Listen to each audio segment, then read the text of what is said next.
Deskripsi wajah dan bentuk fisik Yesus Kristus. Inilah deskripsi tentang fisik Yesus yang diambil dari beberapa surat dan catatan sejarah atau kesaksian non-Alkitabiah. Jadi gambaran ini adalah hasil dari kesaksian orang-orang yang bukan pengikut Kristus, bukan simpatisan Kristus dan bahkan cenderung tidak menyukai Kristus. Meskipun tidak ada batasan untuk mereka yang berekspresi tentang Yesus Kristus, tapi untuk bisa memberikan bayangan atau gambaran yang mendekati dengan kebenaran aslinya, kita harus melihat apa yang dideskripsi orang, terutama yang melihat langsung. Bagi kita orang-orang Kristen, bukanlah suatu keburukan atau dosa untuk bisa mendeskripsikan wajah, tubuh, atau fisik Yesus secara keseluruhan. Semua orang bisa mendeskripsikan wajah dan bentuk Yesus, dalam gambar, patung, atau media lainnya, yang penting tujuannya benar dan tidak menyalahi apa yang diajarkan Alkitab dan gereja. Ada yang menggambarkan Yesus berkulit hitam, seperti saudara kita yang berada di benua Afrika, ada yang putih seperti orang yang berada di benua Eropa atau Amerika. Ada yang berwajah oriental, ada yang berwajah Asia lainnya, bahkan berwajah lokal Indonesia, misalnya Jawa, Papua, dan lain-lainnya. Tapi di balik semua ini mari kita melihat, apa yang dideskripsikan dari beberapa surat atau catatan sejarah dari orang-orang yang hidup sejaman dengan Yesus. Bahkan dari saksi yang pernah, dengan sengaja ataupun tidak, melihat dan berjumpa langsung dengan Yesus. Mari kita ikuti deskripsi berikut ini. Deskripsi berikut ini adalah diambil dari manuskrip yang dimiliki Lord Kelly, yang tersimpan di perpustakaannya. Deskripsi ini disalin dari surat asli Publius Lentulus di Roma. Ini merupakan tradisi atau kebiasaan dari seorang gubernur Romawi untuk mempromosikan atau menjelaskan sesuatu kepada senat. Orang-orang tersebut akan melaporkan hal-hal atau sesuatu yang terjadi di provinsi-provinsi mereka kepada Kaisar Tiberius. Demikian pula seorang Publius Lentulus, Presiden Yudea, menulis surat berikut kepada senat tentang orang Nazaret yang disebutnya Yesus. Dan berikut ini deskripsinya. Ada yang muncul di zaman kita ini seorang pria, dari bangsa Yahudi, yang berbudi luhur, bernama Yeshua. Yang masih hidup di antara kita, dan dari orang-orang non-Yahudi diterima sebagai nabi kebenaran, tetapi murid-muridnya sendiri memanggilnya anak Allah. Dia membangkitkan orang mati, dan menyembuhkan segala macam penyakit. Seorang pria bertubuh agak tinggi dan cantik, dengan wajah yang sangat berwibawa, yang melihatnya mungkin mudah menyukainya, dan akan menghormatinya. Rambutnya berwarna kastanye yang matang, halus hampir sampai ke telinga, tetapi di bawah telinganya melengkung dan berwarna agak tua dan lebih mengkilap, menggantung di bahunya. Dan terbelah di tengah-tengah kepalanya, sesuai dengan gaya orang Nazaret. Alisnya halus, wajahnya cukup tenang, tanpa kerutan atau noda, dan sedikit kemerahan, membuatnya tampan. Tidak ada kesalahan yang dapat ditemukan dengan hidung dan mulutnya. Dia memiliki janggut penuh dengan warna rambutnya, tidak panjang tetapi terbelah menjadi dua di dagu. Ekspresi wajahnya tulus dan dewasa, matanya keabu-abuan dan jernih. Dalam tegurannya dia mengerikan, tetapi dalam nasihatnya dia lembut dan baik hati, dia ceria, tetapi selalu mempertahankan martabatnya. Kadang-kadang dia menangis, tetapi dia hampir tidak pernah tertawa. Matanya abu-abu, jernih, dan mudah dimengerti. Jika menegur kemunafikan, dia menakutkan, dalam menegur sopan dan berbicara dengan adil. Menyenangkan dalam percakapan, bercampur dengan gravitasi. Tidak dapat diingat bahwa telah melihat dia tertawa, tetapi banyak yang telah melihat dia menangis. Secara proporsional, tubuhnya paling luar biasa. Tangan dan lengannya halus untuk dilihat. Dalam berbicara sangat sederhana dan bijaksana. Seorang pria, karena keindahannya yang unik, melampaui anak-anak manusia. Deskripsi berikut ini adalah mencetak ulang surat dari Pontius Pilatus kepada Kaisar Tiberius, di mana Pilatus yang menggambarkan penampilan fisik Yesus, yang dia lihat pada masa itu. Salinannya ada di Perpustakaan Kongres di Washington, D.C. Perlu kita ingat, Pilatus adalah gubernur penguasa Yudea, sebagai orang yang mengadili dan memerintahkan penyaliban Yesus. Pilatus hidup dan memerintah sejaman dengan Yesus, pasti sudah melihat langsung fisik dan penampilannya. Apalagi sebelum hari penghakiman itu terjadi, Pilatus sudah mendapat gambaran dan deskripsi siapa itu Yesus. Jadi deskripsi Pilatus atas Yesus mungkin bisa kita percaya, dan bisa kita anggap cukup akurat. Dan berikut ini adalah deskripsi yang dituangkan Pilatus, di dalam suratnya kepada Kaisar Tiberius. Kepada Kaisar Tiberius, seorang pemuda muncul di Galilea berkhotbah dengan pernyataan yang rendah hati, hukum baru dalam nama Tuhan yang telah mengutus dia. Di pertama saya khawatir bahwa rancangannya adalah untuk menggerakkan orang-orang untuk menentang orang Romawi, tetapi ketakutan saya segera dihilangkan. Yesus dari Nazaret berbicara lebih sebagai teman orang Romawi daripada orang Yahudi. Suatu hari saya mengamati dia di tengah sekelompok orang, seorang pemuda yang bersandar di pohon, dengan tenang berbicara kepada orang banyak. Saya diberitahu bahwa itu adalah Yesus. Dengan mudah saya bisa menebaknya, karena begitu besar perbedaan antara dia, dengan mereka yang mendengarkan dia. Rambut dan janggutnya yang berwarna keemasan diberikan kepada penampilan aspek surgawi. Dia tampaknya berusia sekitar 30 tahun. Belum pernah saya melihat wajah yang lebih manis, atau lebih tenang sebelumnya. Sungguh kontras antara dia dan para pembawanya dengan janggut hitam dan kulit kekuningan.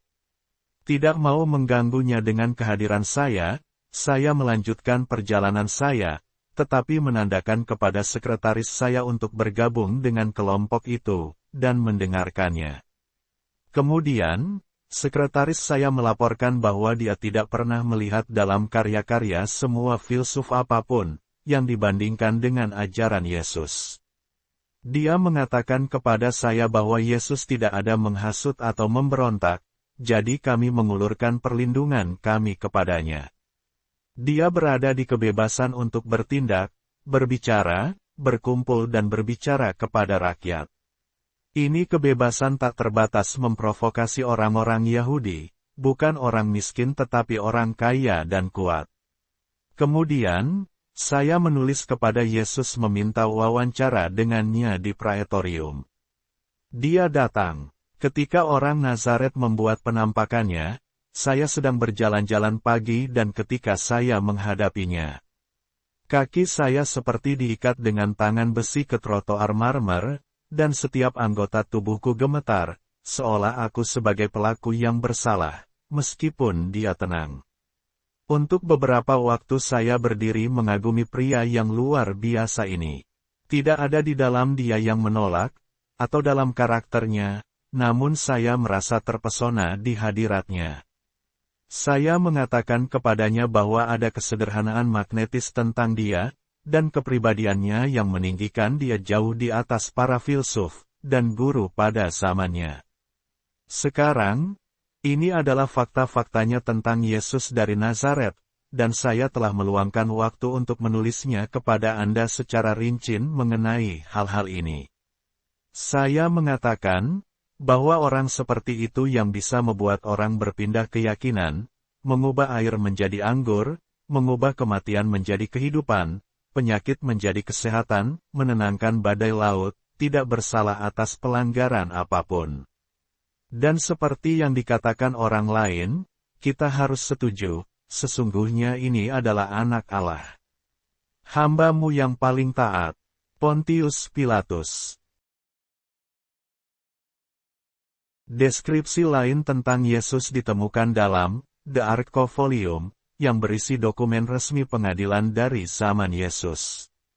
Informasi ini membuktikan bahwa dia berasal dari ras garis keturunan yang memiliki mata biru dan rambut emas. Dalam sebuah bab berjudul Wawancara Gamaliel, itu menyatakan tentang penampakan Yesus atau Yeshua. Saya memintanya untuk menggambarkan orang ini kepadaku, sehingga aku bisa mengenalnya jika aku harus bertemu dengannya. Dia berkata, jika Anda pernah bertemu dengannya Anda akan mengenalnya. Sementara dia tidak lain adalah manusia laki-laki, ada sesuatu tentang dia yang membedakannya dari laki-laki yang lainnya. Dia adalah gambar ibunya, hanya saja dia tidak memiliki kehalusan dan muka bulat ibunya. Rambutnya sedikit lebih emas dari janggutnya, meskipun sama banyaknya tersengat matahari seperti yang lainnya. Dia tinggi, dan bahunya sedikit terkulai, wajahnya kurus dan kulit gelap, meskipun ini karena paparan matahari. Matanya besar dan biru lembut, dan agak kusam dan berat. Orang Yahudi ini seorang Nazaret, yakin bahwa dia adalah Mesias dari dunia. Ini adalah orang yang sama yang dilahirkan dari perawan di Bethlehem sekitar 26 tahun sebelumnya. Berikut ini ada beberapa deskripsi yang menggambarkan seorang Yesus Kristus, dari gambar sebuah batu zamrud kaisar, sudut pandang dua sejarawan Romawi dan bukti fisik kain kafan. Yang pertama, berbentuk gambar, yaitu zamrud kaisar. Keserupaan ini Yesus disalin dari potret yang diukir pada zamrud atas perintah Kaisar Tiberius. Zamrud Kaisar Turki kemudian diserahkan dari perbendaharaan Konstantinopel kepada Paus Innocentius ke-8, untuk penebusan saudara laki-lakinya yang ditawan oleh orang-orang Kristen. Yang kedua, ini adalah kutipan dari tulisan Josephus, dari tulisan-tulisan sejarahnya abad pertama yang berjudul Antiquities of the Jews. Dalam paparan di bukunya, Josephus mengatakan, sekarang ada sekitar waktu ini Yesus, seorang yang bijaksana, jika sah untuk memanggilnya seorang pria, karena dia adalah seorang pelaku pekerjaan yang menakjubkan, seorang guru bagi orang-orang yang menerima kebenaran dengan senang hati. Dia menarik kepadanya banyak orang Yahudi, dan banyak orang bukan Yahudi. Dia adalah Kristus. Dan ketika Pilatus, disaran dari orang-orang utama di antara kami, telah mengutuknya untuk salib. Mereka yang mencintainya pada awalnya tidak meninggalkannya, karena dia menampakkan diri kepada mereka hidup kembali pada hari ketiga. Seperti yang telah dilakukan oleh para nabi ilahi menubuatkan ini dan 10.000 hal menakjubkan lainnya tentang dia. Dan pengikut Kristen, yang dinamai demikian darinya, tidak punah hingga saat ini. Yang ketiga, tulisan sejarawan Romawi, Cornelius Tacitus. Cornelius Tacitus adalah seorang sejarawan Romawi yang hidup sekitar tahun 56 sampai 120 Masehi. Dia diyakini lahir di Prancis atau Galia di sebuah provinsi keluarga bangsawan. Dia menjadi senator, konsul, dan akhirnya gubernur dari Asia. Tacitus menulis setidaknya 4 risalah bersejarah. Sekitar tahun 115 Masehi, dia menerbitkan Annals, di mana dia secara eksplisit menyatakan bahwa Nero menuntut orang-orang Kristen untuk mengalihkan perhatian dari dirinya sendiri, untuk Roma yang terbakar dahsyat tahun 64 Masehi. Dalam konteks itu, dia menyebutkan Kristus yang ditempatkan sampai mati oleh Pontius Pilatus. Nero mengikat rasa bersalah dan menimbulkan siksaan yang paling indah pada kelas yang dibenci karena kekejian mereka, disebut Kristen oleh rakyat. Kristus, dari siapa nama itu berasal dari mereka, menderita hukuman ekstrim selama pemerintahan Tiberius di tangan salah satu prokurator kita, Pontius Pilatus. Dan takhayul yang paling nakal, dengan demikian diperiksa untuk saat ini, lagi pecah tidak hanya di Yudea, sumber pertama kejahatan, tetapi bahkan di Roma. Yang keempat, kain kafan Turin. Kain kafan Turin atau dalam bahasa Italia, Sindone di Torino, juga dikenal sebagai kain kafan suci.